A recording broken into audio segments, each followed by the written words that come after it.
Now it is the time to introduce a very dear speaker, Dr. Antonello Pavone, that will speak to you and to us about how to obtain the correct balance between swallowing, chewing, and smiling on adult patients. Dr. Pavone is originally from Italy, but he's also working in Switzerland.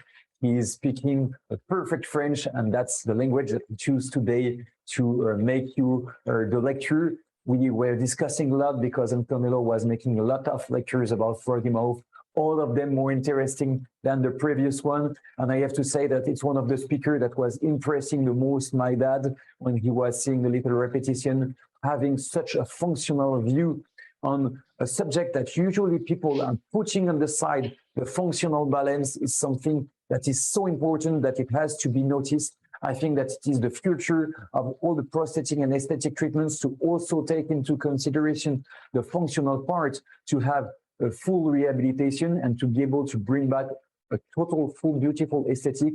We have to take this part into consideration. Antonello is really a pioneer on this field, and he is going to make you a wonderful lecture that I advise to all the people that make at least a little bit of prosthetic to see.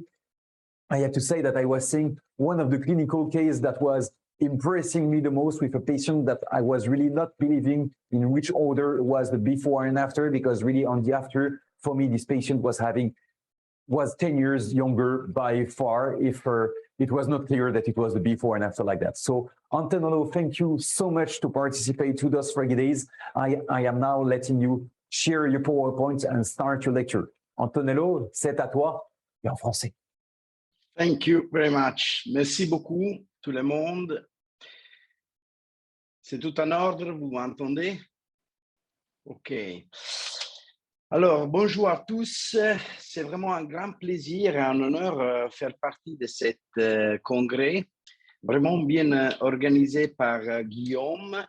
Et je vais effectivement parler de l'utilisation du froggy dans les adultes. Donc, en général, moi, je suis un prothésiste et donc, je vais vraiment partager avec vous l'idée d'utiliser les froggy à l'intérieur d'un système de traitement complexe de nos patients adultes, avec l'objectif final vraiment d'obtenir pas seulement un joli sourire, mais une fonction masticatoire et de la déglutition adéquate pour nos patients. Avant tout, je voudrais vraiment remercier le Dr Fellous pour l'aide et l'expérience et l'idée du froggy, Guillaume pour l'invitation et pour l'organisation magnifique du congrès. Et aussi, je voudrais remercier les personnes qui m'ont vraiment présenté les froggy, ils m'ont éduqué à l'utiliser. Ils m'ont appris beaucoup du point de vue général de la fonction, mais aussi de l'utilisation du froggy de la quotidiennité. Donc, le Dr Manzini, le Dr Real et Gori, qui m'a vraiment un petit peu aidé à croire dans un projet. Et tous les patients qui sont traités dans la présentation sont faits avec mon frère professionnel, Dr Bazzucchi. C'est un orthodontiste haut niveau avec lequel je développe tous les cas interdisciplinaires. Et évidemment, je voudrais remercier toutes les personnes qui sont autour de nous et qui nous aident avec un peu l'énergie positive dans la clinique de tous les jours. Et finalement, je voudrais remercier un groupe, comme je l'appelle, un Functional Brigade, un Functional Posse, une sorte de révolutionnaire de la fonction qui m'aide je pense beaucoup à apprendre encore et il me donne beaucoup de positivité et d'énergie pour aller encore en avant dans la profession. Comme prothésiste, j'ai toujours des idées claires quand je dois faire une planification. Ça veut dire chercher vraiment d'obtenir un équilibre à la fin du traitement entre la restauration des dents, la récupération de la biologie, le respect de la biologie en plus, évidemment de faire sourire les patients, mais aussi d'obtenir une fonction de plus en plus correcte pour mes patients, parce qu'ils sont des adultes et ils ont évidemment des systèmes qui se sont dysfonctionnalisés. Ça veut dire ils se sont développés, ils sont mûris et ils vieillissent avec une augmentation de la dysfonction complexe. Mais c'est clair que premièrement, je dois les faire sourire. mais maintenant, dans les dernières années, de plus en plus, avant de penser comment gérer la phase finale de l'amélioration esthétique de mes patients, je me demande toujours pourquoi le système il s'est développé comme ça. Parce que c'est vraiment quand on traite les jeunes qu'on comprend quelles sont les distorsions fonctionnelles qui engendrent un système avec lequel nous, prothésistes, à la fin, vers les 50 ans, on doit gérer un traitement que ça devient de plus en plus complexe.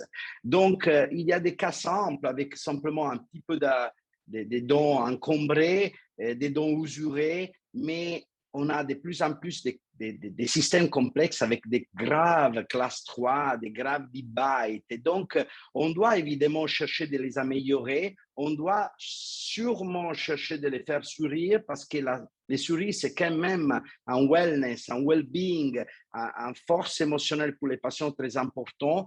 Mais on doit aussi les voir fonctionner. Ça veut dire qu'on doit s'occuper de la dynamique. Et donc, l'esthétique, il doit être vraiment la forme plastique de la fonction.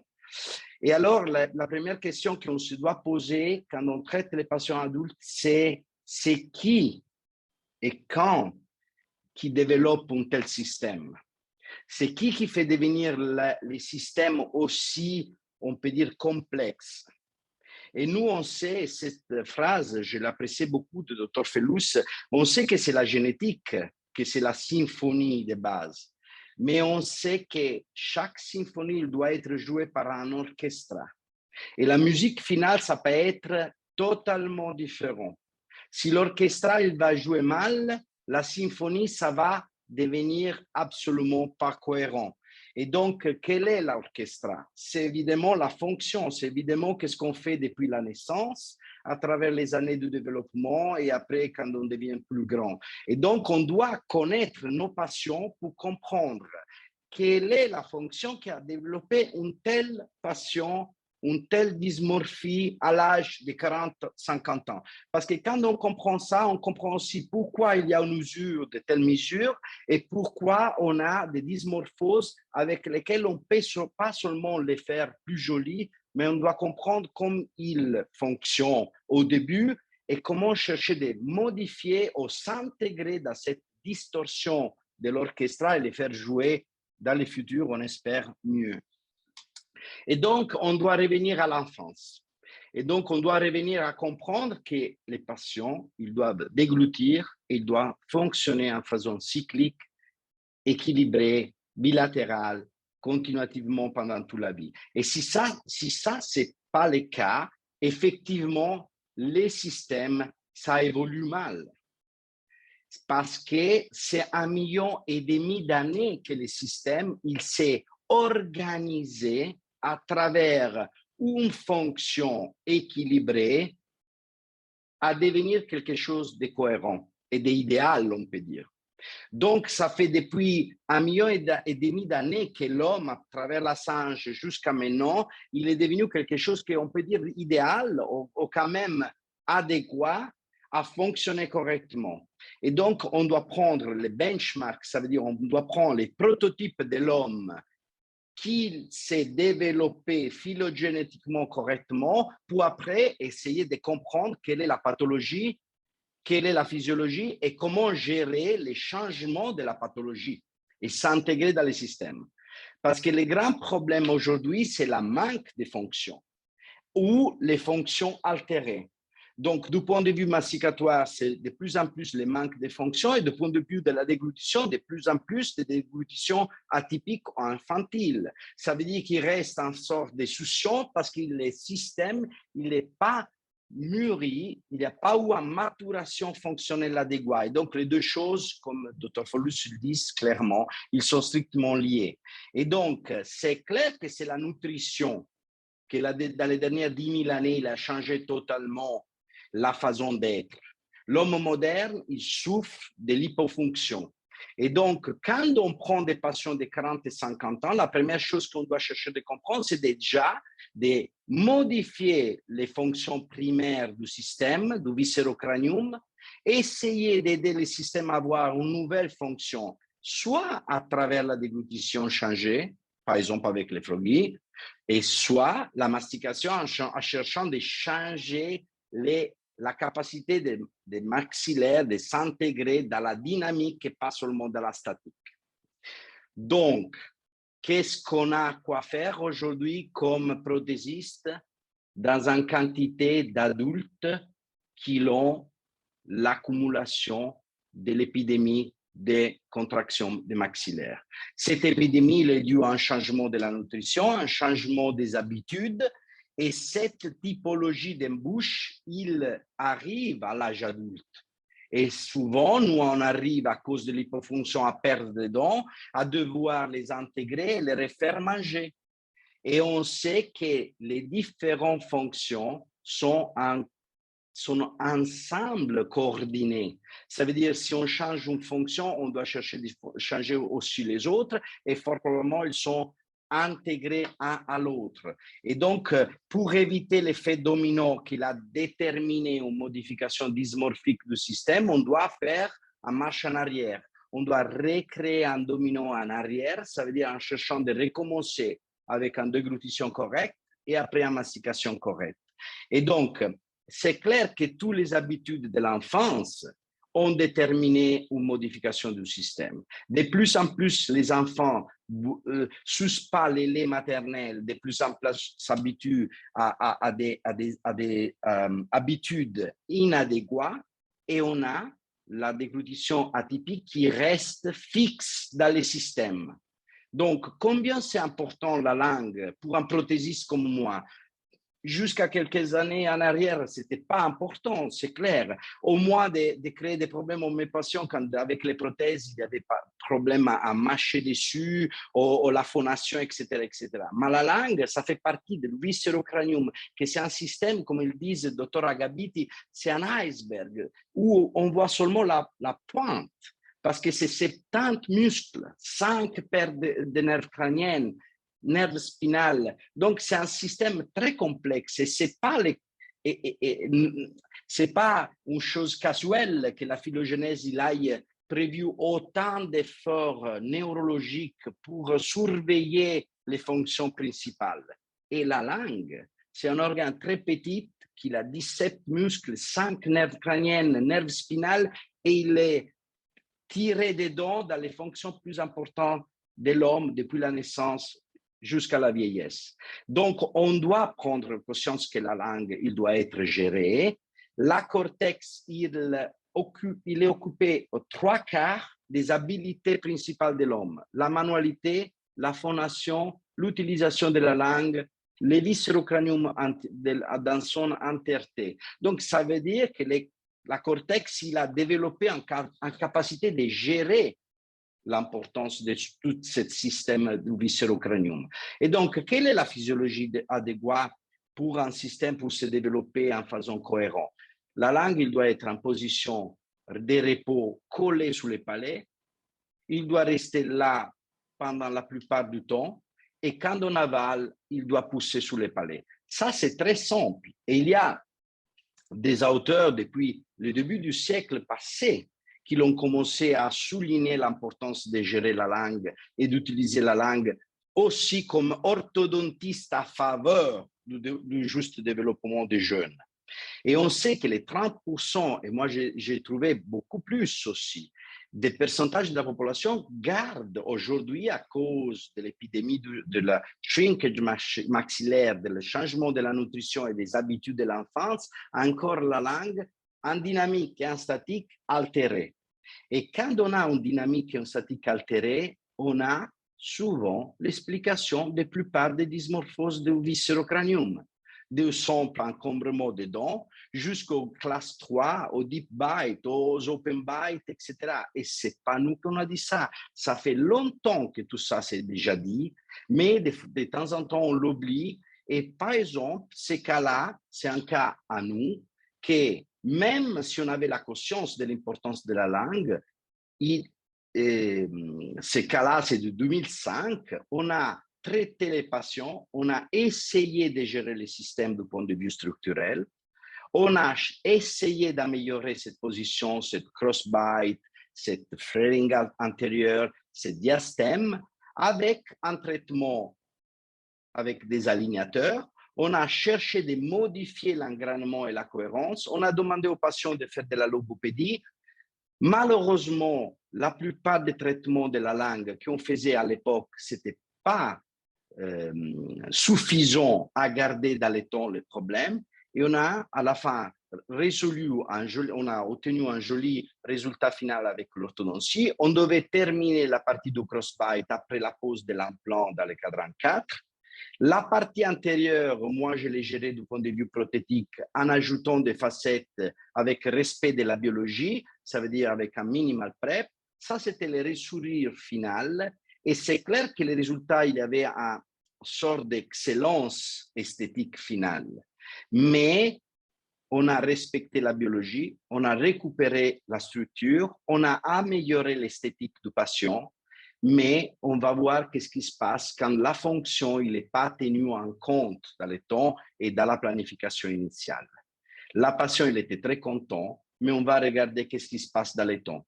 Ça, c'était avant le traitement, après l'ortho et à la fin du traitement du point de vue esthétique prothétique. Après quelques années, la patient, il revient, il a une failure mécanique. Qu'est-ce que ça veut dire? Il a simplement cassé une facette antérieure. Pour moi, ce n'est pas un problème.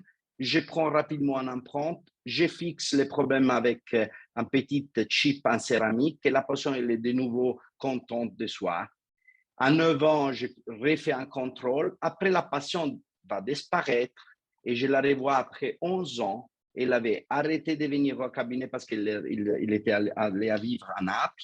Il a commencé à avoir de nouveau un problème de la langue, diastème antérieur, usure. On avait contracté trop les arcades, donc on avait fermé la bouche dans un système qui était explosif et qu'il avait trouvé dans la dysmorphose initiale un sort d'équilibre, pas esthétique, mais un équilibre fonctionnel. Donc, quand on va chercher de gérer des systèmes, on doit penser à l'esthétique, mais on doit penser à la fonction pour essayer de recommencer à faire marcher un système pendant le vieillissement en façon cohérente. Donc, après 11 années, on ne peut pas donner la faute seulement au tartre. On doit penser que ça, c'est un failure fonctionnel de planification. On a des diastèmes, on a des usures excessives. Là, le système, il était explosif et il a cherché de se compenser et à trouver comme système d'adaptation tout ça. Donc, quels sont les dégâts que la déglutition atypique continue à présenter dans les adultes? Il continue à faire devenir le système de pire en pire pendant le vieillissement. C'est sûr qu'il va faire devenir pire la malocclusion, il va faire augmenter les diastèmes et les flaring, ça veut dire la vestibularisation des dents antérieures. Ça va être pris en cause parce que c'est une forte cause accessoire, et la recherche il a expliqué ça, des problèmes dysfonctionnels de l'ATM et de la cervicale. Pourquoi? Parce que chaque fois qu'on a une déglutition antérieure, on a une contre-réaction postérieure de la mandibule. 2-3 000 fois par jour, ça veut dire une surcharge des articulations postérieures. On peut avoir des problèmes de dysphagie progressive et dans le vieillissement, les personnes vieillissent avec une phase de risque augmenté d'étouffement et sûrement des problèmes de respiration pendant la nuit, des OSAS et des sleep disorders. On peut avoir des traumas occlusales, on peut avoir des problèmes parodontaux parce que souvent on a plus de tartres qui s'accumulent et on a plus de problèmes parodontaux qui se développent à cause de la force mécanique et à cause de la présence du tartre et à cause de la déglutition infantile. On a un problème de chélitis, on a un problème de problèmes esthétiques des lèvres et on a évidemment l'orthorelapse qu'on a vu avant. Donc, qu'est-ce qu'on doit faire quand on traite des adultes? On doit chercher de rééquilibrer ces trois groupes musculaires. On doit tenir compte que les trois groupes musculaires, ils travaillent ensemble. Ils ne sont pas détachés un de l'autre. Donc, plus est fort le muscle de la mastication, plus va rendre puissant les muscles de la succion et de la déglutition. Et donc, si on a une déglutition infantile dans un système avec un fort muscle masticatoire, on va encore faire devenir pire les résultats de la dysmorphose et les problèmes que j'ai expliqués avant. Et donc, comme ils disent, Garliner, on ne peut pas vaincre la guerre avec les muscles. Les orthodontistes ils cherchent de réorganiser les systèmes, mais si le système il est musculairement pas adéquat et on ne cherche pas d'aller dans les flots de la fonction, on a de toute façon un failure à distance. Et comme ils disent, doctoressa Vailati, les systèmes à la fin, on peut les diviser en deux. On peut avoir des bouches qui explosent dans les dents, qui vont plutôt exploser les dents vers l'extérieur, ou des systèmes dans lesquels les muscles de la succion ils ferment les systèmes et donc ils s'activent, ils se potentialisent et ils ferment de plus en plus les systèmes en façon implosive. Et ça fait une énorme différence pour nous quand on doit restaurer les dents, parce qu'on a plutôt des systèmes qui s'usurent en façon horizontale, des systèmes qui s'usurent en façon verticale, par exemple. Alors, on va voir un cas simplement d'un point de vue diagnostique. Combien il est simple aujourd'hui voir dans les patients adultes les quantités de signes immédiats qu'on regarde pour comprendre que le patient il a une déglutition atypique. Ça suffit de voir la chélite des lèvres, ça suffit de voir les lèvres toujours un petit peu avec l'air vermillio, avec des problèmes surtout pendant l'hiver. On a toujours des problèmes de rails sous les lèvres. On a des deep bites, non seulement des open bites. Et ça, c'est à souligner. Et ça, c'est un deep bite très fort qui il va de plus en plus engendrer une flaring antérieure et un sous-charge des articulations derrière.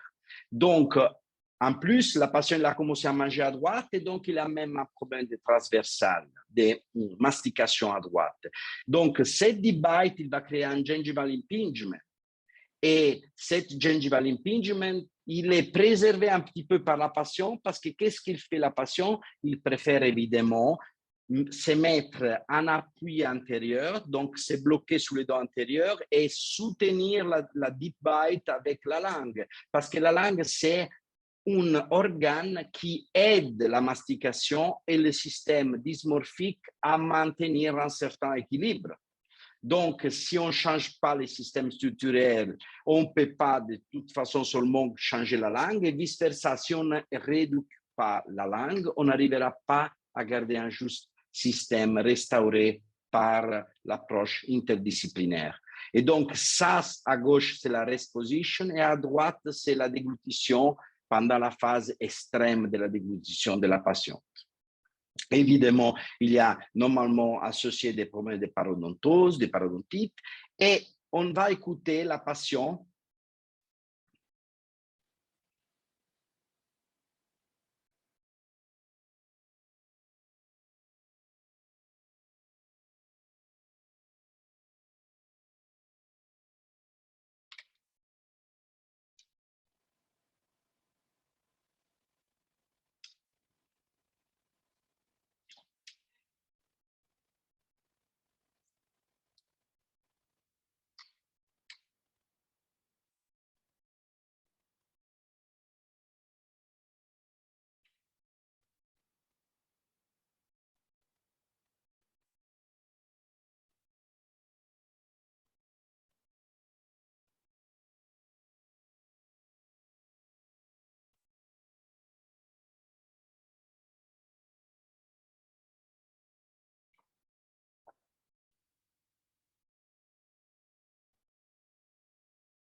Donc, évidemment, on doit changer la vision du protocole thérapeutique. La première chose dont je m'occupe maintenant, c'est de diagnostiquer la langue immédiatement, de la traiter tout de suite, même dans la première visite. Et après, je vais faire la planification interdisciplinaire, orthodontique, prothétique, augmentation de la DVO, etc.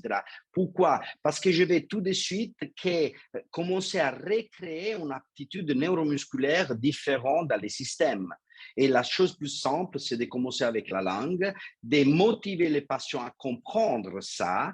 Quand les patients ils commencent à se rendre compte de ça, ils rentrent tout de suite dans le système.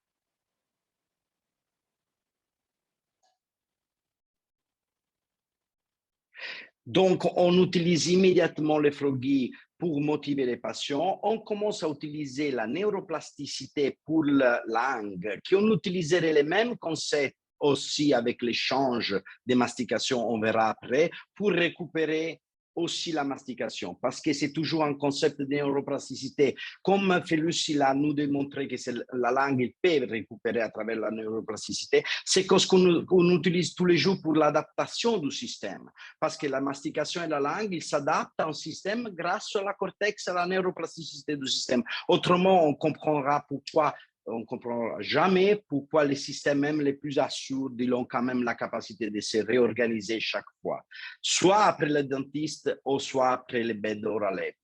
Donc, on doit attendre, on doit recréer l'engramming, on doit attendre l'automation et espérer à l'inhibition. Et comme il a dit Dr Romano, on ne doit pas faire confiance parce que les temps, surtout sur l'adulte, d'apprendre et après éliminer, ce n'est pas toujours simple. Et donc, moi, je dis toujours à mes patients, quand vous portez les adultes, quand vous portez les Froggy, commencez tout de suite à faire des déglutitions en poussant avec la langue sous les palais pour chercher de commencer à créer l'engramming en façon consciente et après faire partir la partie inconsciente. Donc, après un mois déjà de Froggy, les patients, ils changent la position quand il va déglutir et il arrive à déglutir à lèvres ouvertes. Ça veut dire qu'il ferme les dents finalement.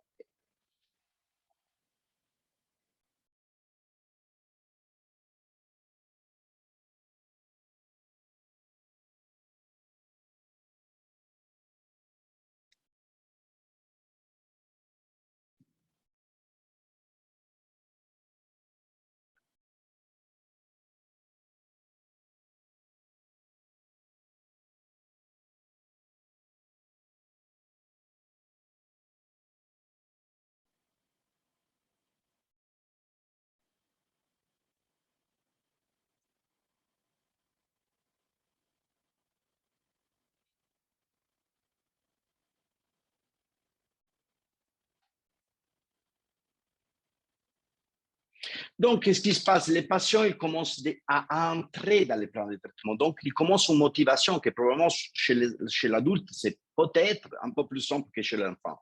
Et c'est clair qu'après, il fera l'orthodontie pour modifier la position tridimensionnelle. Probablement, on fera aussi une augmentation de la DVO, mais les patients, il a déjà changé son attitude avec la modification et les premiers résultats qui obtient de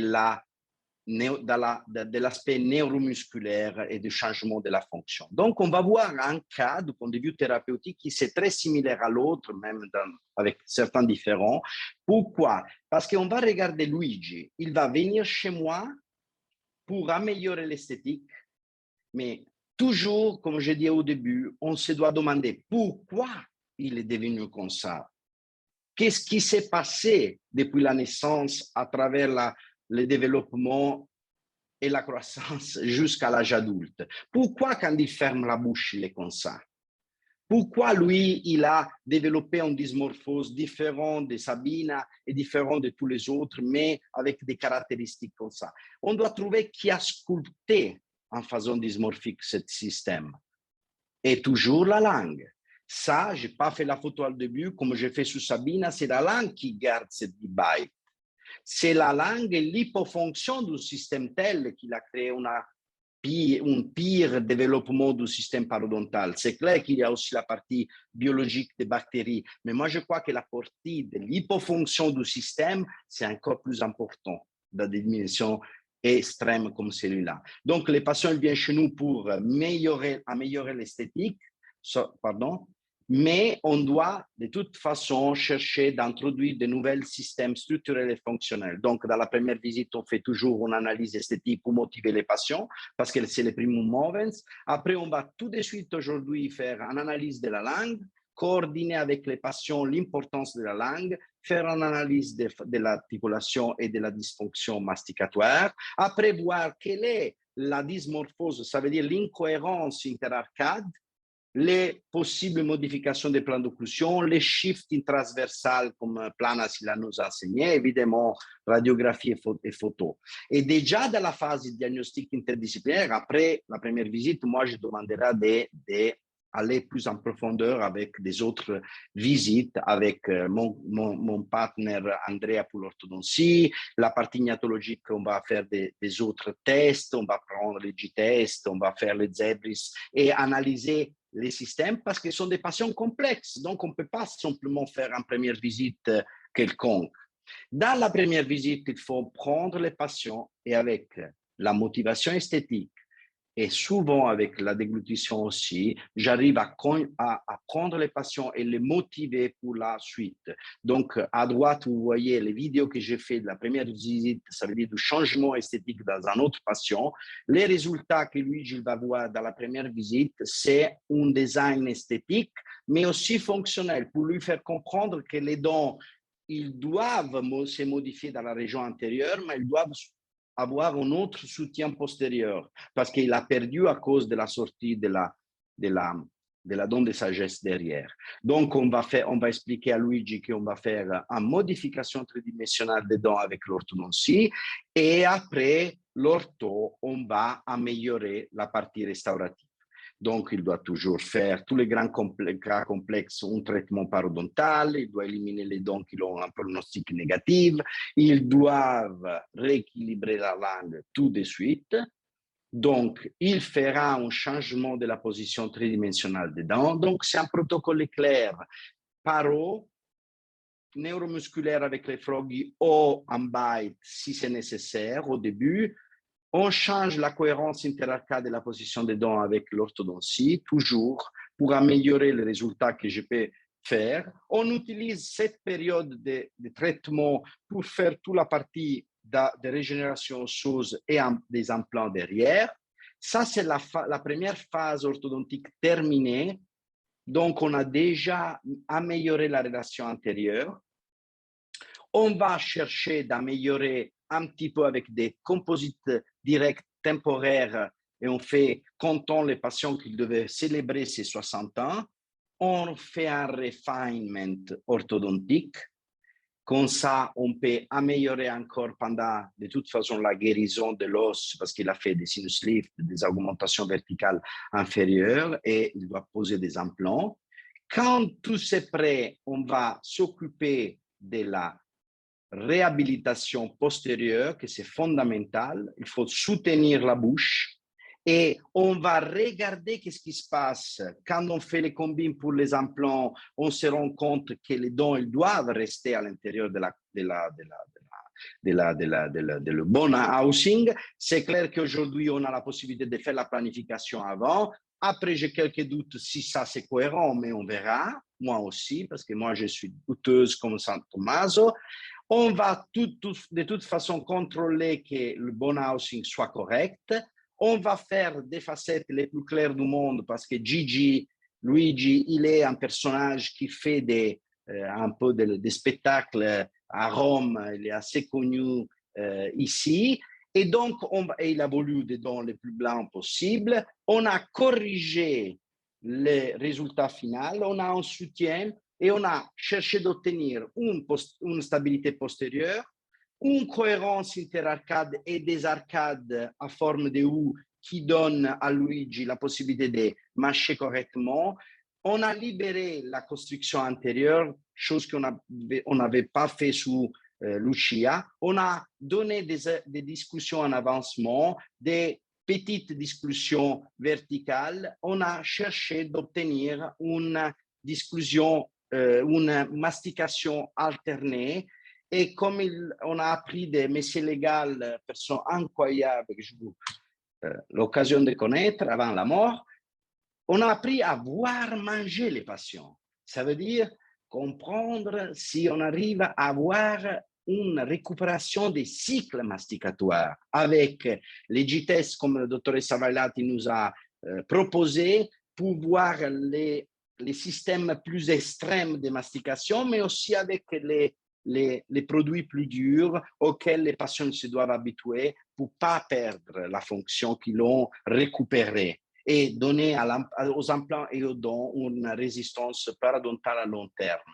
C'est clair que tous ces systèmes ils doivent être protégés par un bite, comme par exemple le bite du Dr. Reali, qui c'est un bite génial, parce qu'il va combler tous les défauts que nous, comme prothésistes, on va créer, parce qu'on ne pourra jamais soutenir des systèmes à 60 ans avec la juste respect et protection de l'articulation postérieure. On n'a pas le temps de parler de ça.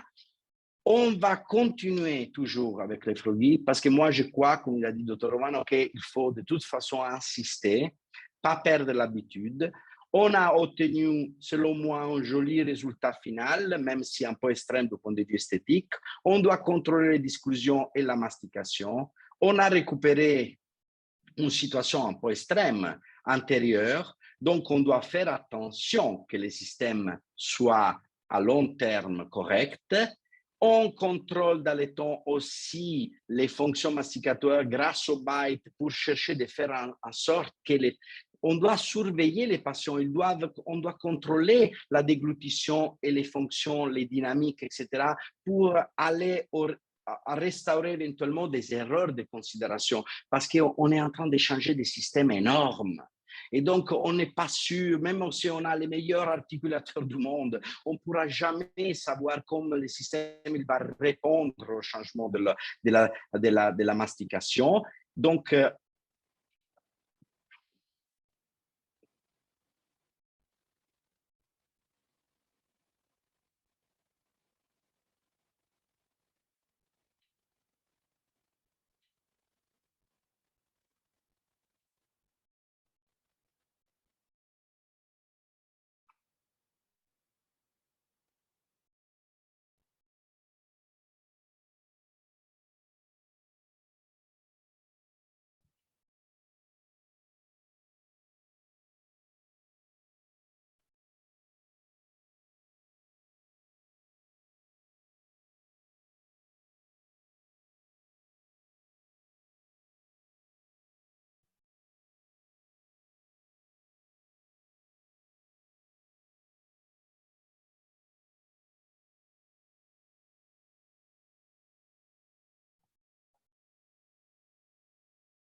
on va vite à la fin, donc c'est toujours le même protocole. Même Rossana, elle arrive chez nous. Pourquoi il a une dysmorphose et une usure telle? Qu'est-ce qui s'est passé dans cette bouche? À part l'érosion, les problèmes gastro-ésophagiens, etc., et l'histoire un peu particulière psychologique de cette patient. Qu'est-ce qui s'est passé? Pourquoi il est vieilli comme ça et comment on va vieillir si on fait une restauration?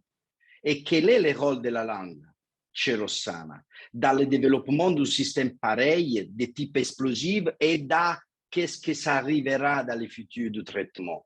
Donc, on doit tenir compte de tout ça. Et donc, qu'est-ce que j'ai fait? J'ai fait une analyse générale. Je regarde tout de suite les freins. On va traiter les patients, premièrement, du point de vue de la neuromusculature de la langue. On va faire un traitement chirurgical. On va commencer les froggies.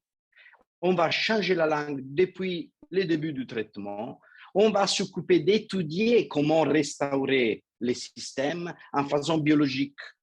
Donc, on va prendre des mesures, on va augmenter la dimension verticale, on va faire ce qu'on fait comme prothésiste tous les jours et on se répète toujours les mêmes choses et ce n'est pas ça la chose intéressante. Parce que ça, on le fait depuis 30 ans. Donc, on fait des workshops, on peut les faire digital ou analogique, on définit une augmentation moyenne du système. On va répéter comme essai, ça c'est un mock-up, c'est un essai pour montrer aux patients qu'est-ce qu'on peut faire au début d'amélioration. On va contrôler que qu'est-ce qu'on a produit sur l'articulateur soit plus ou moins cohérent, autrement on fait des petites retouches et on reprend la dimension verticale et la relation centrique déjà en phase d'étude. Après, on définit une amélioration esthétique, mais on laisse des espaces en bas et on commence à penser qu'il y a eu une explosion vers l'extérieur, mais si on doit effectivement reporter la bouche comme il était quand il était avant l'usure, on aurait dû fermer complètement comme on avait fait avec Lucia à l'époque. Donc, qu'est-ce qu'on a appris? On a appris à ne pas faire de grandes contractions à envahir la langue, même si maintenant on la gère mieux. Parce qu'on veut garder la zone neutre, on doit commencer à penser toujours si ce sont des systèmes explosifs à les respecter. On reconstruit les dents sans faire rien de biologiquement négatif. On fait produire au laboratoire devenir qui sont des coques, des composites, en ce sens, des composites lab, 4CAM, qu'on va coller sur les dents. On va reproduire une nouvelle bouche idéale, on peut dire temporaire, parce qu'on pourra toujours la remplacer avec des céramiques dans le futur, ou la garder comme ça pour la faire fonctionner correctement. On va demander à Andrea de faire juste une petite correction orthodontique pour améliorer les relations antérieures, non pas pour fermer les espaces, ou en partie pour fermer les espaces seulement inférieurs. On va toujours, pendant le traitement Invisalign, faire les froggies pour garder et chercher de corriger la langue, parce qu'il y a des patients qui sont très durs à se modifier dans le temps. Ça, c'est après l'orthodontie. On sait qu'on gardera des situations qui ne sont pas cohérentes du point de vue, on peut dire, de la classe idéale orthodontique. Ça, c'est le résultat final.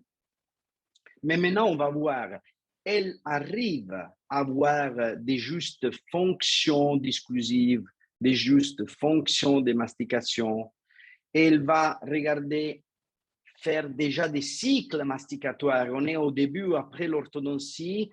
Vous voyez, il y a encore quelques espaces en bas, sous les dents inférieures. Et on doit faire attention parce que souvent, ils ont des jolis cycles masticatoires d'entrée et des fois, ils gardent encore des cycles de sortie parce qu'ils sont encore des restes, des résiduels d'altération. On fait des céramiques, si on veut, sur les régions antérieures et on récupère pas seulement la structure, on protège la biologie et on cherche de récupérer des disclusions. De toute façon, on gardera tout ça avec un bite, ça c'est sûr. Et on va améliorer les systèmes de plus en plus dans le temps. Mais on doit chercher plus ou moins déjà avec la réhabilitation prothétique d'obtenir soit la partie dentaire que la partie cervicale plus ou moins adéquate. On doit visualiser où il y a encore des problèmes et chercher avec les bytes de protéger le système et de l'améliorer et espérer que le système il va pas être seulement joli, mais fonctionnel dans le temps et il va mâcher correctement, il va faire des cycles masticatoires corrects et si ce ne sont pas les cas, éventuellement aller à refinir les contacts sous les 6 pour récupérer une mastication adéquate et obtenir aussi une déglutition cohérente parce que ce n'est pas toujours facile.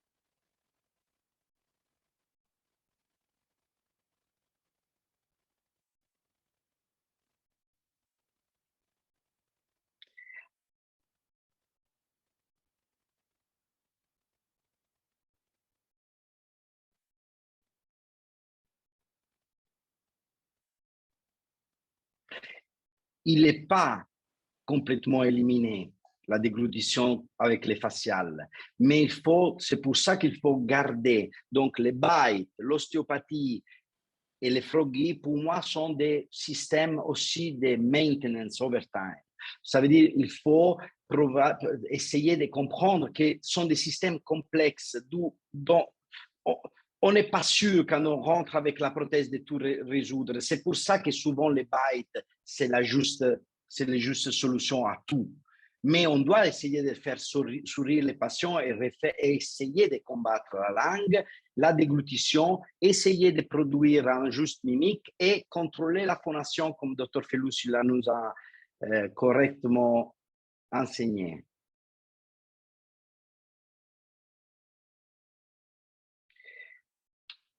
On termine juste pour comprendre une chose. Chaque fois qu'on fait des cas, on doit montrer les débuts, on doit comprendre quelle dysmorphose on a à quoi faire, on doit chercher de comprendre qu'est-ce qu'on peut faire dans la minime façon de faire. On ne doit pas compliquer trop les choses parce que les patients, autrement, ils s'empêchent d'arriver à un objectif final. Les patients à droite, c'est les mêmes qu'à gauche. Après 40 mois, ils m'envoient une vidéo du Rwanda avec des cycles masticatoires adéquats pour un cas de bite extrême, qu'il était en train de tout détruire et qu'il ne voulait pas faire de la chirurgie maxillofaciale. Qu'est-ce qu'on peut faire pour les patients extrêmes à l'âge de 50 ans, des grands 5, des 60? On peut essayer d'améliorer la situation, mais on doit faire attention. On doit donner un soutien postérieur. On doit essayer d'avoir une discussion correcte, même dans les cas plus deep. On doit essayer de récupérer des cycles masticatoires. On doit essayer de comprendre que la langue il doit être rééduquée. Les deux choses ensemble ils vont se fortifier dans le résultat final. On doit comprendre qu'il y aura toujours des problèmes. Il y aura toujours des cassures et les problèmes, ce n'est pas combien c'est joli la céramique, mais combien des systèmes extrêmes comme celui-là, ils arrivent à partir des classes 3 ou des deep extrêmes et après du temps, ils mangent. Ces cas-là, Anthony, il était complètement tordu, il avait complètement perdu sa capacité de manger et de mâcher. Grâce à la gestion interdisciplinaire du traitement, on arrive à récupérer quelque chose. C'est clair qu'il y avait des dégâts énormes aussi de récession au début. On a récupéré la stabilité postérieure grâce aux implants. On a récupéré la cohérence interarcade grâce à l'Invisalign. On doit remercier la mastication et les bites pour protéger les systèmes. Et aujourd'hui, sur un cas dans lequel, là, au début, je n'avais pas encore l'idée du froggy, je vais chez lui et je dis, je voudrais te donner un autre système de protection. Et ce système de protection, c'est le froggy. Pourquoi? Parce que lui, il avait déjà fait tous les parcours, mais il n'avait pas considéré la langue. Parce que moi, je n'avais pas dans la tête que même les classes 3 et même les dites plus extrêmes, toujours, ils ont des problèmes de langue. C'est ma faute, oui, c'est ma faute des passages d'apprentissage. C'est la vie. J'arrive probablement en retard. Mais comme prothésiste, normalement, dans ma tête, il y a les dents, la structure et l'esthétique et la céramique. Maintenant, on doit commencer à penser à donner aussi ça aux patients, même en retard. Lui, il n'arrivait pas à avaler au début. Et après, il a tout de suite poussé la langue en haut et il a commencé à comprendre un petit peu. Regardez la salive, comme il est toujours en présence des dents inférieures. Combien de tartres il va s'accumuler là? Combien de forces explosives il va agir sur ces dents antérieures? Donc, on doit essayer, pas seulement de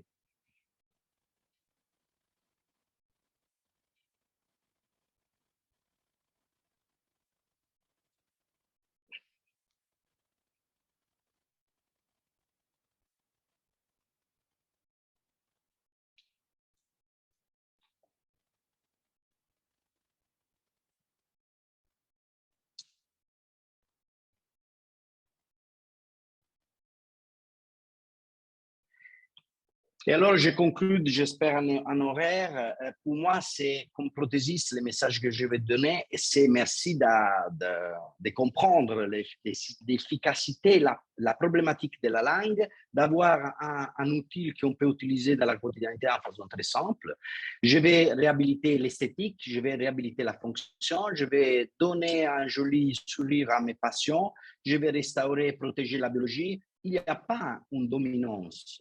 Il n'y a pas un paramètre de dominance sur les autres. c'est pas que la fonction, il domine l'esthétique, ou l'esthétique, il domine la biologie, etc. C'est un corps humain qu'on doit reproduire dans un autre système qui n'était pas celui-là qui a développé les systèmes qui arrivent chez nous à 50 ans.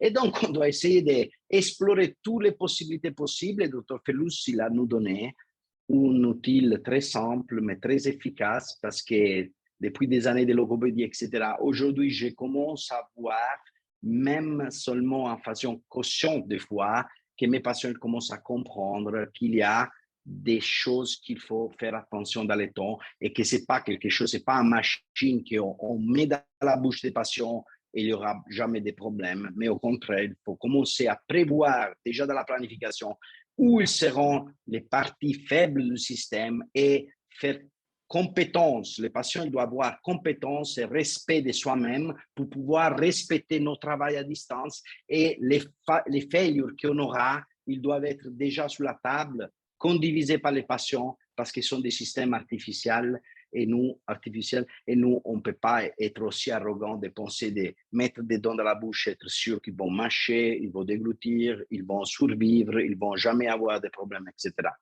Donc, merci pour l'attention. Merci, Guillaume. S'il y a des questions, je suis ici. Merci beaucoup, Antonello. C'est parfait. Tu es parfait en termes de timing. On a 10 minutes pour la séance de questions-réponses avant de passer à la conférence de Pietro. Peut-être un petit peu, 7-8 minutes, je crois. Alors, le premier problème que j'ai, moi, avec ça, c'est que quand on a des conférences d'une telle qualité, les gens ne posent pas de questions et les gens ne font que féliciter. Et d'ailleurs, si je regarde le chat, j'ai beaucoup plus de félicitations que de questions. Voilà, on a Je n'ai qu'un mot, bravo. Claire Trochu, que je connais bien, qui s'intéresse pourtant beaucoup aux enfants et un petit peu moins aux adultes, te remercie pour cette présentation parfaitement claire et synthétique. Et Agnès Ferrand te dit « Ce médecin est extraordinaire ». J'espère qu'il fera partie des replays. Alors, je peux d'ores et déjà vous dire que la conférence d'Antonello fera évidemment partie des replays, étant donné que je suis un grand fan de son travail. Vous savez, quand on organise des événements comme ça, on se fait aussi un petit peu plaisir. Et quand j'ai invité Antonello, je me suis fait aussi un petit peu plaisir parce que j'ai vraiment aimé travailler à la préparation de cette conférence. Pour revenir un petit peu sur des questions plus pratiques qui sont arrivées, on a vu une question où une des participantes nous demandait si d'avoir laissé cette petite ouverture au niveau de la 46 n'avait pas en réalité contribué aussi au maintien de la déglutination. Oui. Je pense que tu vois de Oui. quel parle. Absolument, oui. Lucia, c'est un cas que moi j'utilise. Je vais en français quand même. Hein? Oui. OK. Donc, Lucia, c'est un cas que moi j'utilise justement pour comprendre l'évolution que j'ai eue. Je ne sais pas, peut-être.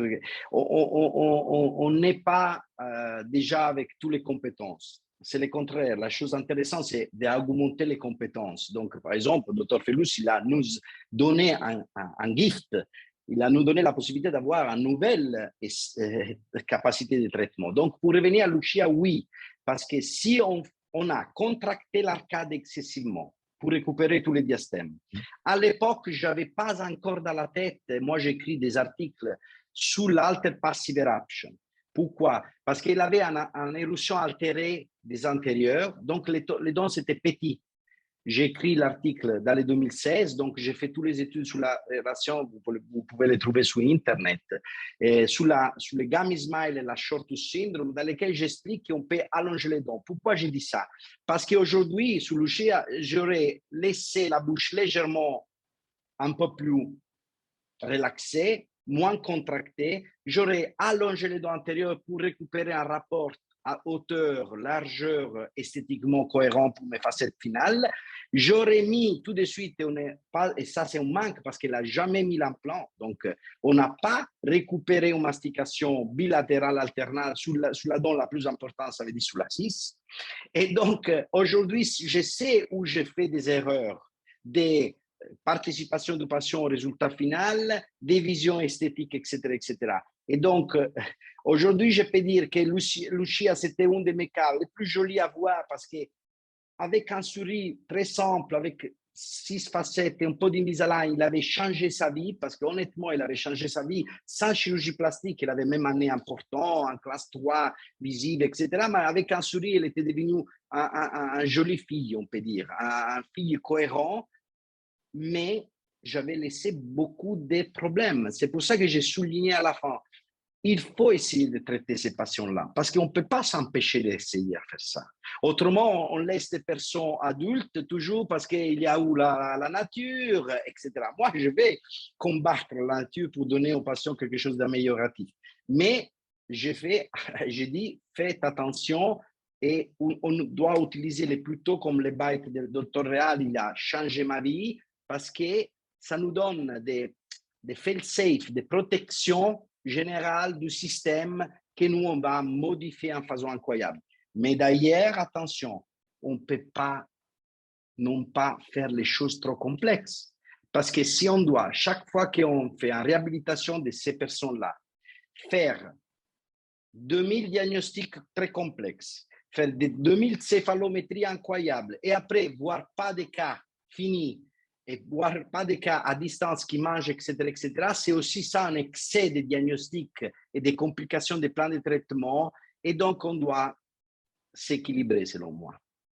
Ben justement, alors, tes patients te remercient de ne pas toujours respecter ce que la nature avait parfois décidé. Ouais. C'est aussi le rôle du dentiste.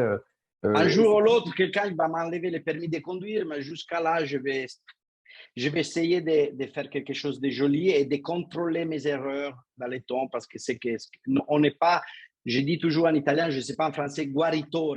Les médecins sont des personnes qui cherchent des soins et les soins, ils doivent s'améliorer dans le temps.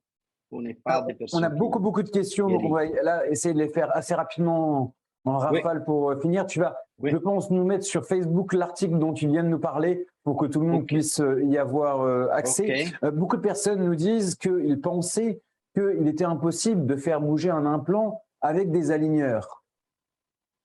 Non, moi, je bouge pas les implants avec les aligneurs. Hein. Je ne sais pas, j'ai jamais dit ça. Hein. Alors, c'est vrai. Non. Moi, je bouge les dents et je pose les implants à la fin du traitement ou pendant le traitement pour soutenir l'occlusion postérieure. Jamais dit que je bouge les implants avec les aligneurs. Je ne pense pas que mon partenaire, c'est de l'idée de dire une chose pareille. Donc, moi, je n'ai entendu parler de bouger des implants avec les aligneurs. Le jour qu'ils arrivent quelqu'un, je vais l'écouter volontiers. Eh bien, c'est une précision très importante. Une question supplémentaire assez rapide. Où est-ce que la langue doit être positionnée normalement au repos?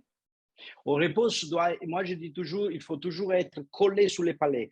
Et ton père, il m'a enseigné une chose très intéressante. Il m'a dit, pas seulement s'occuper de la déglutition avec les froggies, mais aller à stimuler les styloglosses parce qu'il va se renforcer et voilà, et aller postérieur.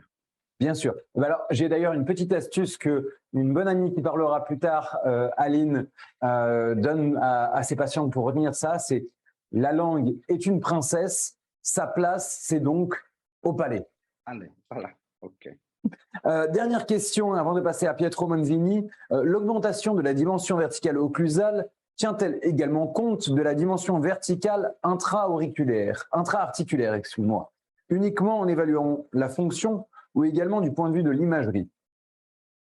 Alors, ça c'est une bonne question. Alors, généralement, les prothésistes, ils ont toujours cherché de comprendre comment positionner en façon correcte la mandibule, la célèbre relation centrée, d'accord? Donc, quels sont les systèmes qui nous aident depuis Jackelson et tous les autres? On a essayé tout. Normalement, moi, je trouve, comme disait M. Légal, que la chose plus simple, c'est de retourner à la fonction, à la nature. Là, les moments dans lesquels on va, on peut dire, dans la relation orthopédique plus cohérente, c'est quand on déglutit. Si on déglutit correctement. Donc, c'est pour ça que c'est encore plus important récupérer la déglutition correcte au début des grands traitements. Parce que si moi je dois, par exemple, et je le fais souvent, j'utilise la déglutition cohérente pour rechercher une position tridimensionnelle de l'arcade avec les freins centrés, comme j'ai appris de tous les groupes de la Functional Brigade que j'avais présenté avant. Et je vais augmenter la DRO sous l'augmentation donc sous la position, je la fais avec la déglutition cohérente. Sous la quantité d'augmentation, je suis très intéressé à comprendre avec des systèmes très complexes d'analyse radiographique la position tridimensionnelle dans l'articulation. Mais honnêtement, Guillaume, moi je te dis une chose, ma pratique quotidienne doit être simple, cohérent. Je ne peux pas compliquer excessivement. Donc, des fois, dans les congrès, on dit des choses magnifiques, mais si ça devient la quotidiennité, selon moi, ça ne devient pas réalisable ou quand même trop cher et trop complexe. Alors, vu que la nature, ils vivent des fonctions, et on sait que quand on récupère la mastication, donc quand j'ai des problèmes d'auteur, moi je mets un bite, je surveille les patients pendant les traitements avec les bites, et quand les bites progressivement s'adaptent et il va récupérer la langue avec les froggies et les bites, à ce moment-là, normalement, nous, on a des ranges parce que la bouche n'est pas un système strict. Ici, il y a des tissus qui changent continuellement, c'est fluide le système, ce n'est pas un système fixe. Donc, selon moi, utiliser une radiographie ou utiliser un articulateur pour fixer et cristalliser un système, c'est faux. Ça, c'est l'erreur. Donc, on doit revenir à la fonction pour faire de la façon que la fonction garantisse notre capacité de recréer des cohérences. C'est pour ça que je dis que la neuroplasticité nous aide, parce que la neuroplasticité qui crée la langue, c'est la même qui crée la mastication. C'est d'ailleurs un des sujets de la conférence de mon père que l'on verra un petit peu plus tard. Alors, il y a énormément de questions parce que ta conférence fait beaucoup réagir. Comme je l'ai dit avant, c'est quelque chose d'assez unique. Toutes ces questions vont être traitées mais directement sur la plateforme IFERS ainsi que sur le groupe Facebook. Étant donné qu'on a déjà 5 petites minutes de retard, on va faire une transition assez rapide avec une petite vidéo pour vous montrer l'exhibitol d'ici quelques secondes. Le temps de laisser un petit peu the time to let our translators brief a little bit. Merci infiniment Antonello pour cette conférence. Merci à tous. C'était magnifique. Je savais déjà que ce serait ainsi, mais la réaction de tout le chat montre bien à quel point ta conférence a plu et on se donne tous rendez-vous tout de suite sur la plateforme, sur le chat d'IFERS et ensuite sur le groupe Facebook pour continuer la discussion au sujet de la conférence d'Antonello et pour qu'il puisse vous apporter les dernières réponses qu'on n'a pas eu le temps de traiter en live parce que c'est particulièrement important. J'en profite une petite dernière chose pour dire que tous les aspects plus liés à la logopédie, à l'ostéopathie, à l'orthophonie et au myofonctionnel vont arriver d'ici quelques conférences. Nous avons encore 3 conférences d'orthodontie pure avant d'avoir une conférence de l'assistante dentaire Vanessa Chouro et de passer sur une partie du congrès plus orientée vers les myofunctionothérapistes. Donc, toutes ces réponses-là seront aussi traitées en temps et en heure. Antonello, encore une fois, merci infiniment pour cette formidable conférence. Merci beaucoup.